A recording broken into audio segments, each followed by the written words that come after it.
ಈ ಹಿಂದೆ ಕನ್ನಡದ ಸ್ಟಾರ್ ನಟರು ರಿಜೆಕ್ಟ್ ಮಾಡಿದ ಸಿನಿಮಾಗಳ ಬಗ್ಗೆ ನೋಡಿದ್ವಿ. ಸೊ ಈ ವಿಡಿಯೋದಲ್ಲಿ ಕನ್ನಡದ ಸ್ಟಾರ್ ನಟಿಯರು ರಿಜೆಕ್ಟ್ ಮಾಡಿದ ಸಿನಿಮಾಗಳ ಬಗ್ಗೆ ನೋಡೋಣ. ಅದಕ್ಕೂ ಮುಂಚೆ ಚಾನಲ್ಗೆ ಹೊಸಬರಾಗಿದ್ದರೆ ಚಾನಲನ್ನು ಸಬ್ಸ್ಕ್ರೈಬ್ ಮಾಡಿಕೊಂಡು ವಿಡಿಯೋ ಇಷ್ಟ ಆದರೆ ಒಂದು ಲೈಕ್ ಕೊಟ್ಟು ವಿಡಿಯೋನ ಕಂಪ್ಲೀಟಾಗಿ ನೋಡಿ. ವಿಷ್ಣುವರ್ಧನ್ ಅವರು ಆ್ಯಕ್ಟ್ ಮಾಡಿದ್ದ ನಾಗರಹಾವು ಸಿನಿಮಾ ಇವಾಗಲೂ ಕೂಡ ಯಾರೂ ಮರೆಯೋದಕ್ಕಾಗಲ್ಲ. ಅದರಲ್ಲಿನ ಒನಕೆ ಓಬವ್ವನ ಪಾತ್ರ ಅಂತೂ ನೆಕ್ಸ್ಟ್ ಲೆವೆಲ್. ಮೊದಲು ಆ ಪಾತ್ರಕ್ಕೆ ಕಲ್ಪನಾ ಅವರಿಗೆ ಕೇಳಲಾಗಿತ್ತಂತೆ. ಆದರೆ ಆ ಪಾತ್ರ ಚಿಕ್ಕದಾಗಿದ್ದರಿಂದ ಕಲ್ಪನಾ ಅವರು ಅದನ್ನು ರಿಜೆಕ್ಟ್ ಮಾಡ್ತಾರೆ. ತದನಂತರ ಆ ಪಾತ್ರವನ್ನು ಜಯಂತಿಯವರು ನಿಭಾಯಿಸ್ತಾರೆ. ಶಿವಣ್ಣ ಅವರು ನಟಿಸಿದ್ದ ಅಂಡಮಾನ್ ಸಿನಿಮಾನ ಸುಧಾರಾಣಿಯವರು ರಿಜೆಕ್ಟ್ ಮಾಡಿದರು. ಈ ಸಿನಿಮಾದಲ್ಲಿ ಶಿವಣ್ಣ ಅವರ ಜೊತೆಯಾಗಿ ಕಾಣಿಸುವಂತಹ ಪಾತ್ರದಲ್ಲಿ ಸುಧಾರಾಣಿ ಅವರನ್ನು ಅಪ್ರೋಚ್ ಮಾಡಲಾಗಿತ್ತು. ಆದರೆ ಅವರು ರಿಜೆಕ್ಟ್ ಮಾಡಿದ ನಂತರ ಆ ಪಾತ್ರವನ್ನು ಸೋನಿ ಅನ್ನುವವರು ನಿಭಾಯಿಸಿದರು. ತೆಲುಗಿನ ಅರುಂಧತಿ ಸಿನಿಮಾ ಎಷ್ಟು ಫೇಮಸ್ಸೋ ಅದರಲ್ಲಿನ ಪ್ರತಿ ಕ್ಯಾರೆಕ್ಟರ್ ಕೂಡ ಅಷ್ಟೇ ಇಂಪ್ರೆಸಿವ್ ಆಗಿದ್ವು. ಅದರಲ್ಲೂ ಕೂಡ ಅನುಷ್ಕಾ ಶೆಟ್ಟಿಯವರು ಮಾಡಿದ್ದಂತಹ ಅರುಂಧತಿ ಪಾತ್ರಕ್ಕೆ ಮೊದಲು ನಮ್ಮ ಕನ್ನಡದ ಪ್ರೇಮ ಅವರನ್ನು ಅಪ್ರೋಚ್ ಮಾಡಲಾಗಿತ್ತಂತೆ.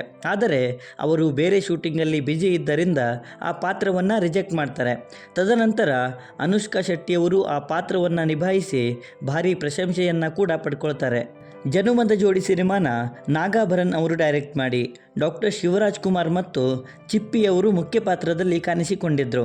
ಆದರೆ ಚಿಪ್ಪಿಯವರು ನಿಭಾಯಿಸಿದ್ದ ಪಾತ್ರಕ್ಕೆ ಆ ಟೈಮಲ್ಲಿ ಟ್ರೆಂಡಲ್ಲಿ ಇದ್ದಂತಹ ಶ್ರುತಿ, ಪ್ರೇಮ ಮತ್ತು ಸುಧಾರಾಣಿ ಅವರನ್ನು ಮೊದಲು ಅಪ್ರೋಚ್ ಮಾಡಲಾಗಿತ್ತು. ಆದರೆ ಅವರು ಬೇರೆ ಬೇರೆ ಸಿನಿಮಾಗಳ ಶೂಟಿಂಗಲ್ಲಿ ಬ್ಯುಸಿ ಇದ್ದರಿಂದ ಶಿವಣ್ಣ ಅವರ ಮುದ್ದಿನ ಕಣ್ಮನಿ ಸಿನಿಮಾದಲ್ಲಿ ನಟಿಸಿದ್ದಂತಹ ಚಿಪ್ಪಿ ಅವರನ್ನು ಪಾರ್ವತಮ್ಮ ಮತ್ತು ನಾಗಾಭರಣ್ ಅವರು ಸೆಲೆಕ್ಟ್ ಮಾಡ್ತಾರೆ.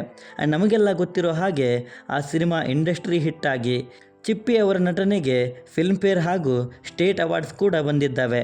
ಕನ್ನಡದ DNA ಸಿನಿಮಾ ತಂಡದವರು ರಾಧಿಕಾ ಪಂಡಿತ್ ಅವರನ್ನು ಅರಿಸಿ ಬಂದಿದ್ದರು.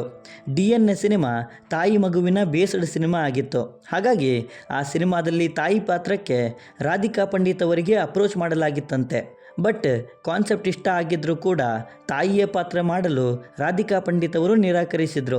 ನಂತರ ಆ ಪಾತ್ರವನ್ನು ಎಸ್ತರ್ ನರೋನಾ ಅವರು ನಿಭಾಯಿಸಿದರು. ಕಸ್ತೂರಿ ಮಹಲ್ ಸಿನಿಮಾನ ರಚಿತಾ ರಾಮ್ ಅವರು ರಿಜೆಕ್ಟ್ ಮಾಡಿದರು. ದಿನೇಶ್ ಬಾಬು ಮತ್ತು ಭರತ್ ಶಿವರಾಜು ಅವರು ಡೈರೆಕ್ಟ್ ಮಾಡಿದ್ದ ಈ ಸಿನಿಮಾ ಮಹಿಳಾ ಪ್ರಧಾನ ಸಿನಿಮಾ ಆಗಿತ್ತು. ಈ ಸಿನಿಮಾದಲ್ಲಿ ರಚಿತಾ ರಾಮ್ ಅವರಿಗೆ ಆಫರನ್ನು ನೀಡಲಾಗಿತ್ತು. ಆದರೆ ಡೇಟ್ ಸಿಗದ ಕಾರಣದಿಂದ ಅವರು ಈ ಸಿನಿಮಾನ ರಿಜೆಕ್ಟ್ ಮಾಡ್ತಾರೆ. ತದನಂತರ ಆ ಪಾತ್ರಕ್ಕೆ ಸಾನ್ವಿ ಶ್ರೀವಾತ್ಸ ಅವರು ಒಪ್ಕೊಳ್ತಾರೆ.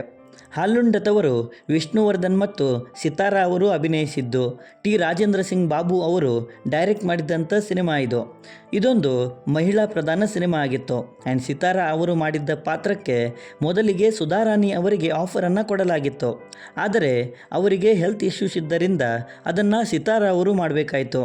ಈವನ್ ಅವರ ನಟನೆಗೆ ಆಡಿಯನ್ಸ್ಗಳು ಫಿದಾ ಆಗಿದ್ದರೂ ಕೂಡ. ಸ್ವಾತಿ ಮುತ್ತಿನ ಮಳೆ ಹನಿಯ ಸಿನಿಮಾ ನನ್ನ ಫೇವ್ರೆಟ್ ಸಿನಿಮಾಗಳಲ್ಲಿ ಒಂದು. ನಮಗೆಲ್ಲ ಗೊತ್ತಿರೋ ಹಾಗೆ ಈ ಸಿನಿಮಾನ ರಮ್ಯಾ ಅವರು ಪ್ರೊಡ್ಯೂಸ್ ಮಾಡಿದ್ದಾರೆ.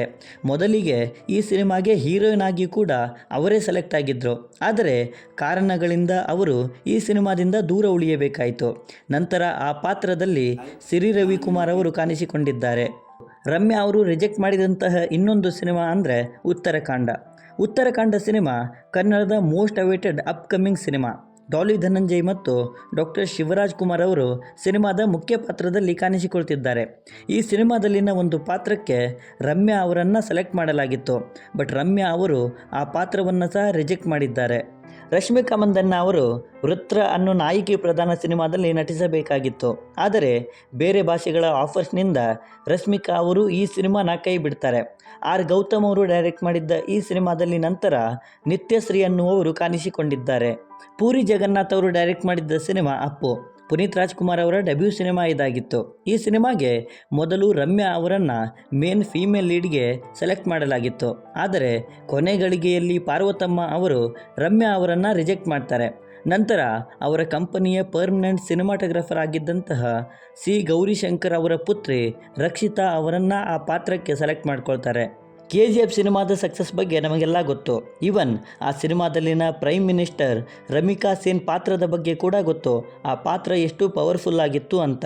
ಮೊದಲು ಆ ಪಾತ್ರಕ್ಕೆ ರಮ್ಯಾ ಕೃಷ್ಣನ್ ಅವರಿಗೆ ಆಫರನ್ನು ನೀಡಲಾಗಿತ್ತು. ಆದರೆ ಅವರು ಜಾಸ್ತಿ ಸಂಭಾವನೆ ಕೇಳಿದ್ದರಿಂದ ಅವರನ್ನು ರಿಜೆಕ್ಟ್ ಮಾಡಿ ನಂತರ ರವೀನಾ ಟಂಡನ್ ಅವರನ್ನು ಸೆಲೆಕ್ಟ್ ಮಾಡ್ತಾರೆ. ಆ್ಯಂಡ್ ಅವರು ಕೂಡ ಆ ಪಾತ್ರವನ್ನು ಅಷ್ಟೇ ಅದ್ಭುತವಾಗಿ ನಿಭಾಯಿಸ್ತಾರೆ. ದರ್ಶನ್ ಅವರ ಯಜಮಾನ ಸಿನಿಮಾದಲ್ಲಿನ ಎರಡನೇ ನಾಯಕಿಯ ಪಾತ್ರಕ್ಕೆ ಮೊದಲು ಗೂಗ್ಲಿ ಖ್ಯಾತಿಯ ಕೃತಿಕರ ಬಂದ ಅವರಿಗೆ ಆಫರನ್ನು ನೀಡಲಾಗಿತ್ತು. ಆದರೆ ಅವರು ಆ ಪಾತ್ರವನ್ನು ರಿಜೆಕ್ಟ್ ಮಾಡಿದ ನಂತರ ತನ್ಯ ಹೋಪ್ ಅವರು ಆ ಪಾತ್ರದಲ್ಲಿ ಕಾಣಿಸಿಕೊಳ್ತಾರೆ. ಸೊ ಇವಿಷ್ಟು ನನ್ನ ಲಿಸ್ಟಲ್ಲಿ ಇದ್ದಂತಹ ಕನ್ನಡದ ಸ್ಟಾರ್ ನಟಿಯರು ರಿಜೆಕ್ಟ್ ಮಾಡಿದಂಥ ಸಿನಿಮಾಗಳು. ಸೊ ಈ ಸಿನಿಮಾಗಳಲ್ಲಿ ಅಥವಾ ಈ ನಟಿಯರಲ್ಲಿ ನಿಮ್ಮ ಫೇವ್ರೆಟ್ ಸಿನಿಮಾ ಅಥವಾ ನಟಿ ಯಾರು ಅನ್ನೋದನ್ನು ಕೆಳಗೆ ಬರೆದು ತಿಳಿಸಿ. ಬಾಕಿ ವಿಡಿಯೋದಲ್ಲೇನಾದರೂ ಇಷ್ಟ ಆಗಿದ್ದರೆ ದಯವಿಟ್ಟು ಚಾನಲನ್ನು ಸಬ್ಸ್ಕ್ರೈಬ್ ಮಾಡಿಕೊಂಡು ಸಪೋರ್ಟ್ ಮಾಡಿ. ಕೊನೆಯಲ್ಲಿ ಸಿಗ್ತಾ ಇರೋಣ.